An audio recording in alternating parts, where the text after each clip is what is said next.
Assalamu alaikum wa rahmatullah. My brothers and sisters, I wanted to share something that happened with me personally. Not too long ago, I went to visit a friend of mine whose mother was dying of cancer. She had been battling cancer for about 5 years, and news came to me that she was on her last days. So I went to visit the brother, and as I sat down with him, he was explaining to me that his mother is going through that state of sakarat al-maut, conscious and unconscious, and that the cancer was really starting to spread all over. So as I sat with this friend of mine and we were talking, his eyes teared up.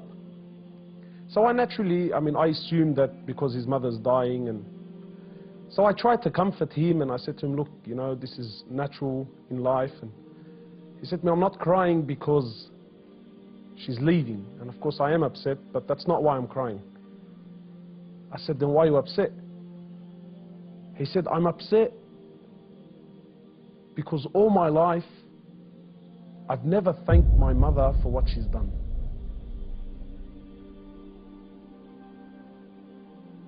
And honestly, I can't explain what happened to me when he said these words, you know. He said, all my life, I've never once in my life said thank you to my mum. He said, and now that she's sitting in the next room and she's alive, but she's conscious and unconscious, and even if I spoke to her, she's not going to be able to understand or comprehend the words that I'm saying. And wallahi, my brothers and sisters, this really affected me. That all his life, you know, all of our lives, for those of us who are fortunate enough that their mothers are still around, you know, my mum has been there all my life, never failed me once, and never once have I ever come to her and just said thank you. And not one of those thank yous with some flowers, and that's a good thank you, but those really deep thank yous. You know, that thank you that if she left me now, I've told her and I thanked her from the depths of my heart. Wallahi, my brothers and sisters, I haven't been able to forget this. That when was the last time you thanked your mother? When was the last time you showed your mother genuine appreciation for everything that she's ever done?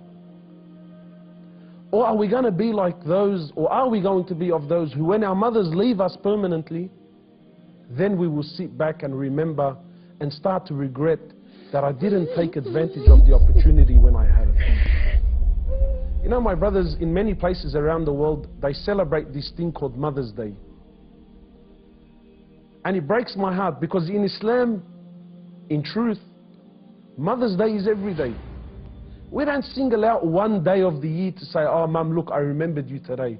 But rather, we're ordered by Allah and His Prophet, more or less, to remember our mothers on a daily basis. A man came to the Prophet of Allah and he says to him, O Prophet of Allah, and many of us get this hadith wrong. He says, O Prophet of Allah, who is most deserving of my kind treatment? He says to him, your mother. He says, then whom? He said to him, your mother. He said to him, then whom? He said to him, your mother. He said, then whom? He said, then your father. Many of us, we interpret this to be love, that my mother is most deserving of my love. No. The person that is most deserving of your kind treatment, of your money, of your health, of everything that you possess, the person that is most deserving of this more than anyone, above all, is your mother, then your mother, then your mother, and then your father. My brothers and sisters, in short, many of us, we still have our mothers. Wallahi, do not be of the losers who wait until our mothers leave us permanently, only then to wish and to regret and say, you know, I wish I can go back and thank my mother. If your mother is still around, you know, run. By Allah, run to her and thank her for everything that she's done. We ask Allah subhanahu wa ta'ala to make us of those who have the best relationship with their mothers,